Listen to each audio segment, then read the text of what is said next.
So you may notice that we are going directly from 6.5 to 6.7, and we're skipping 6.6. And that's because it's mostly calculator stuff. We don't need to bother with that. I don't feel like doing it. So there is no 6.6 video. There is just this one for 6.7. So we want to graph the tangent and cotangent functions. And so it's going to be helpful for us to make a table of values. And with sine and cosine, we could just look at our unit circle to see what the values are for different angles theta. But tangent and cotangent are not explicitly on our unit circle. We have to find them in terms of sine and cosine. So look at your unit circle. The sine of 0 is 0, and the cosine of 0 is 1. For pi over 6, the sine is 1/2, and the cosine is square root 3 over 2. For pi over 3 is the other way around, square root 3 over 2 and 1/2 for sine and cosine respectively. And then for pi over 2, it's 1 and 0.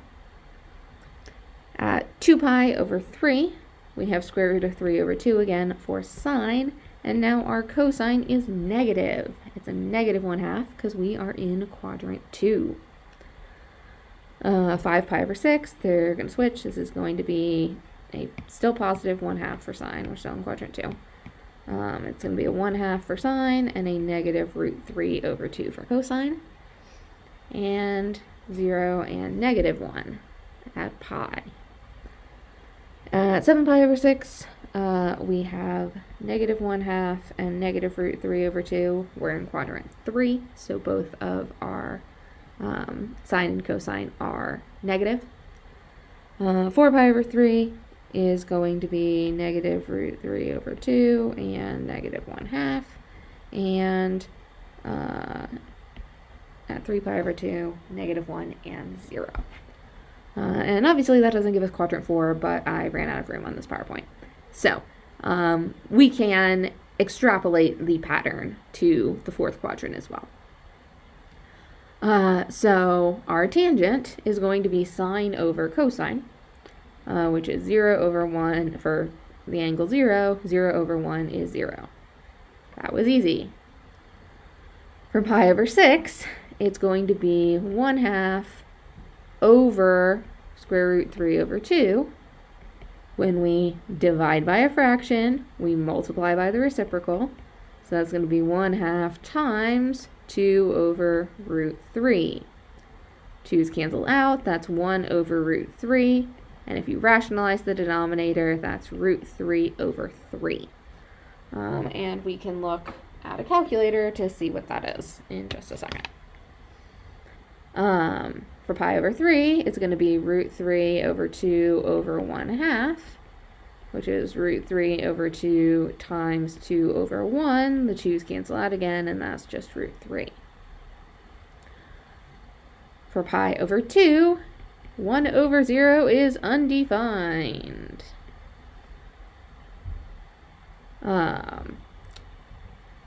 3 pi over 2 has the same sine and cosine, or 2 pi over 3 has the same sine and cosine as pi over 3, except it's negative. So we can just take this, put it here, make it negative.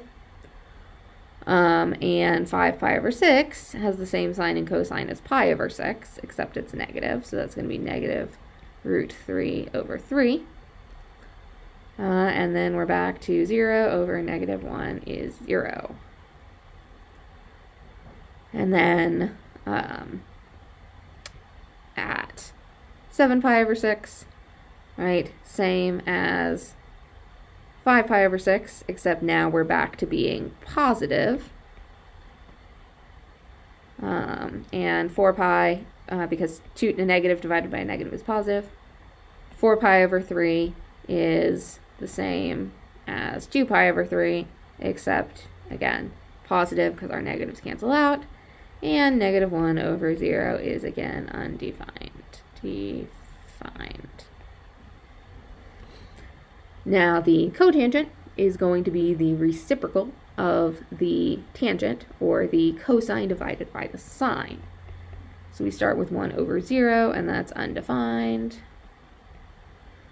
This is going to be the root 3 over 2 over 1/2, which is just root 3, which means that this one is the root 3 over 3. You could also do 1 over root 3 if you, 1 over square root of 3, and then if you rationalize your denominator, you would get this again. This is now 0 over 1, which is 0.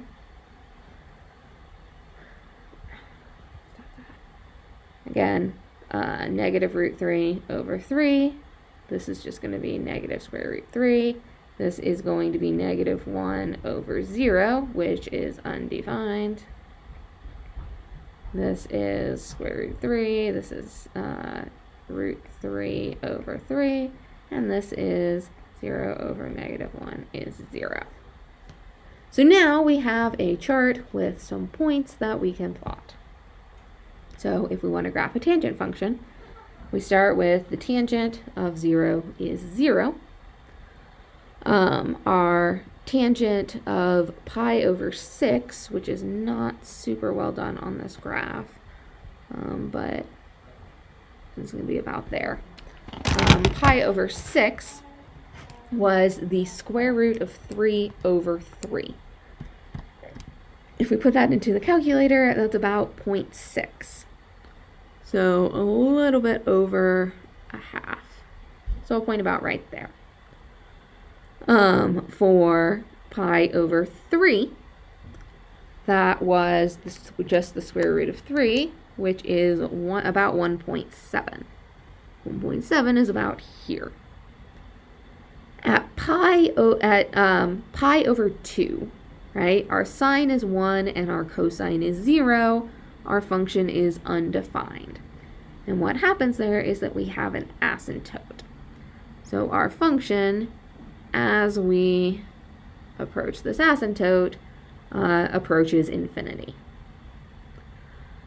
And then at 2 pi over 3, we had a negative square root 3, which is about a negative 1.7-ish, which is going to be about here.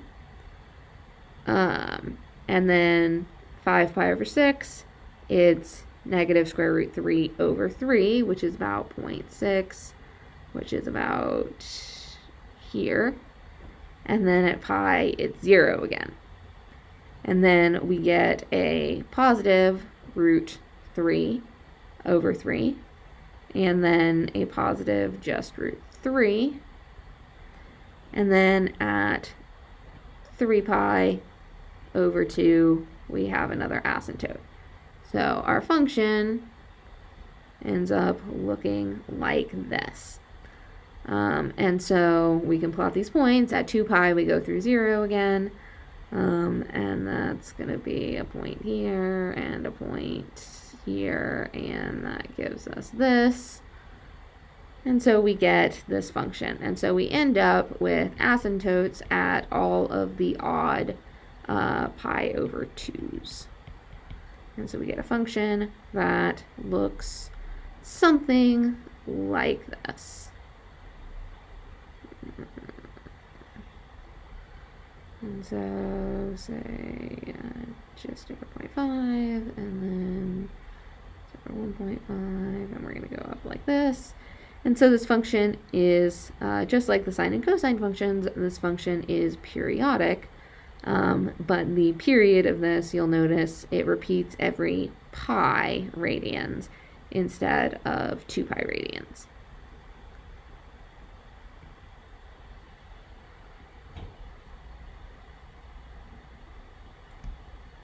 So, tangent function.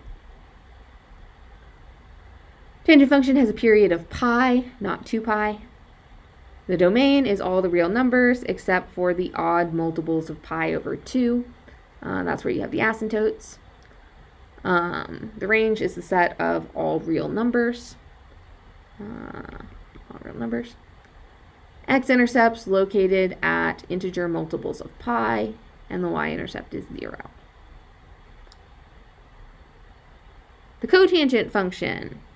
So we know right away that the cotangent function has an asymptote at 0. It's also going to have an asymptote at pi and an asymptote at 2 pi, and it's got asymptotes at all multiples of pi, right? It's got asymptotes anywhere the sign of the function is equal to 0. And so it has no y-intercept because it's got an asymptote along the y-axis. At the pi over 6, we're at that square root of 3 value, which was about 1.7. And at pi over 3, we're at the square root of 3 over 3. And at pi over 2, we have 0 over 1 is 0. That point's a little bit off there. Should be more here. So you get the function, goes like this, and then at 2 pi over 3, it's going to be negative 0.6, and at 5 pi over 6, it's going to be negative square root 3, which is about negative 1.7. And so you get that it looks just like the tangent function, except that it is kind of backwards and shifted over. So something like this here.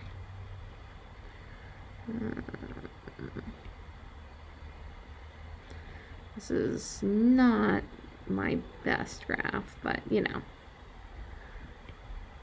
So you get, it's the same thing. It's a periodic function, so it's going to be the same in all of these places.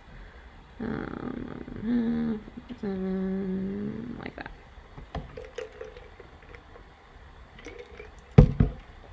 Cotangent function. Again, just like the tangent function has a period of pi.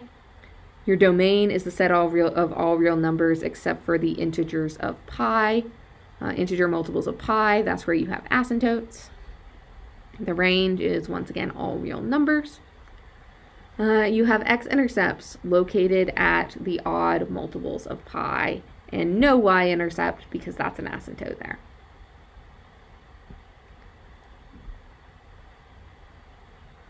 Okay? We can do the same thing to graph cosecant and, in a minute, secant, right? So at 0, sine of 0 is 0. Sine of pi over 6 is 1/2. Sine of pi over 3 is root 3 over 2. Sine of pi over 2 is 1. This is negative root 3 over 2. Nope. Sign is still positive there. 1/2, 0. Negative 1/2, negative root 3 over 2, and negative 1. So the cosecant is the reciprocal of this. 1 over 0 is undefined, so we're off to a great start there. 1 over 1/2 is 2. 1 over the square root 3 over 2 is 2 over the square root 3, or 2 square root 3 over 3, which on the calculator is about 1.15. 1 over 1 is just 1. This is going to be 2 root 3 over 3, which is about 1.15 again. 2, 1 over 0 is undefined. Negative 2, negative 2 root 3 over 3, which is negative 1.5, and negative 1. So what happens here when you graph it? You have asymptotes everywhere that your sine is equal to 0 because it's 1 over sine. So that means just like cotangent, you get asymptotes at all of the multiples of pi.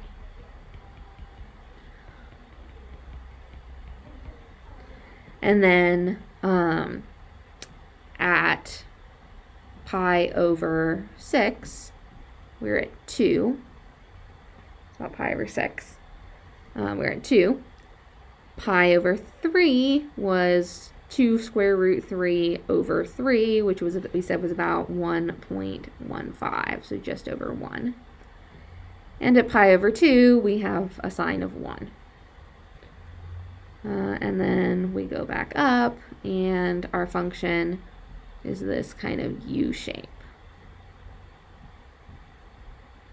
with the asymptotes at the multiples of pi. And then as we go past pi into quadrant 3, we've got -2, negative about 1.15 there, and then -1. And so we get this upside down U shape.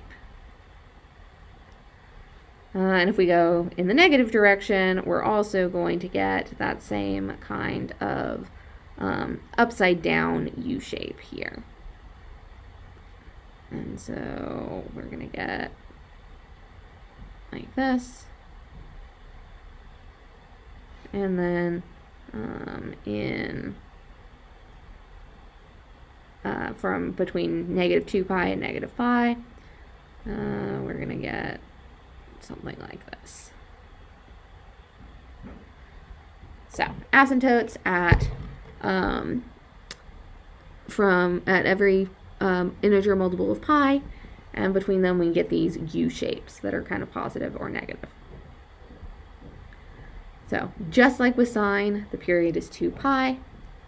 The domain is all set of real numbers except for the pi ends where n is an integer. Those are your asymptotes.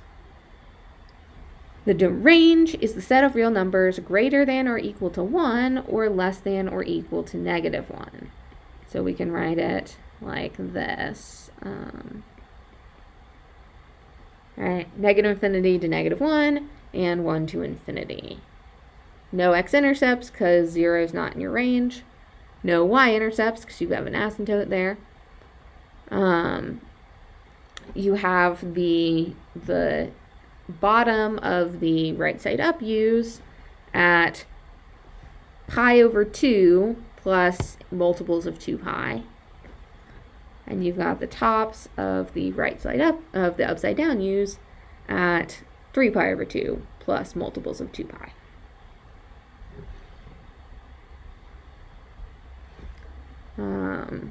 Based on the graphs of sine, cosine, and cosecant, what do we think the graph of secant is going to look like? So, right, sine and cosine are the same function except shifted over by pi over 2. Surprisingly, not at all. Secant and cosecant are the same function except shifted over by pi over 2. So the secant function has asymptotes wherever your cosine is 0, meaning it has asymptotes at odd multiples of pi over 2.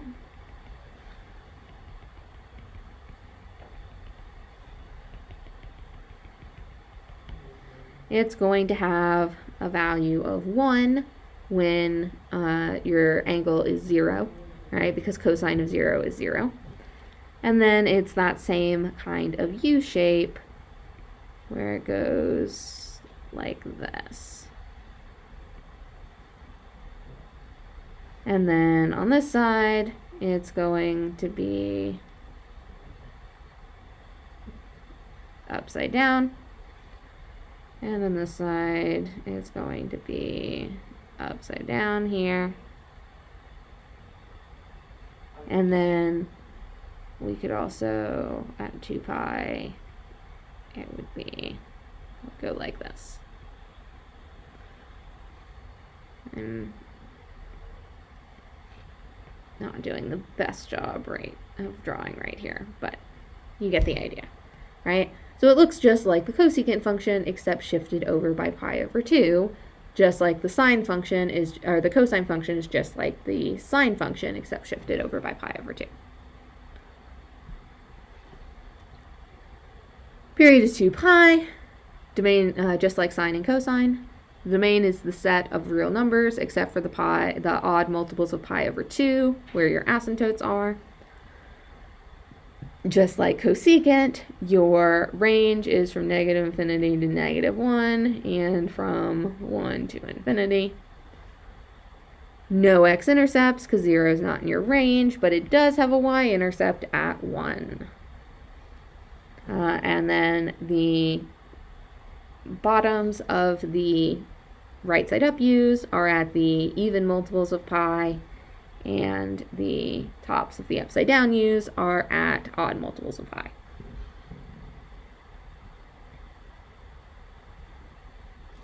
And that's it. All right, that's it for this chapter. Study, because you're going to have a quiz soon.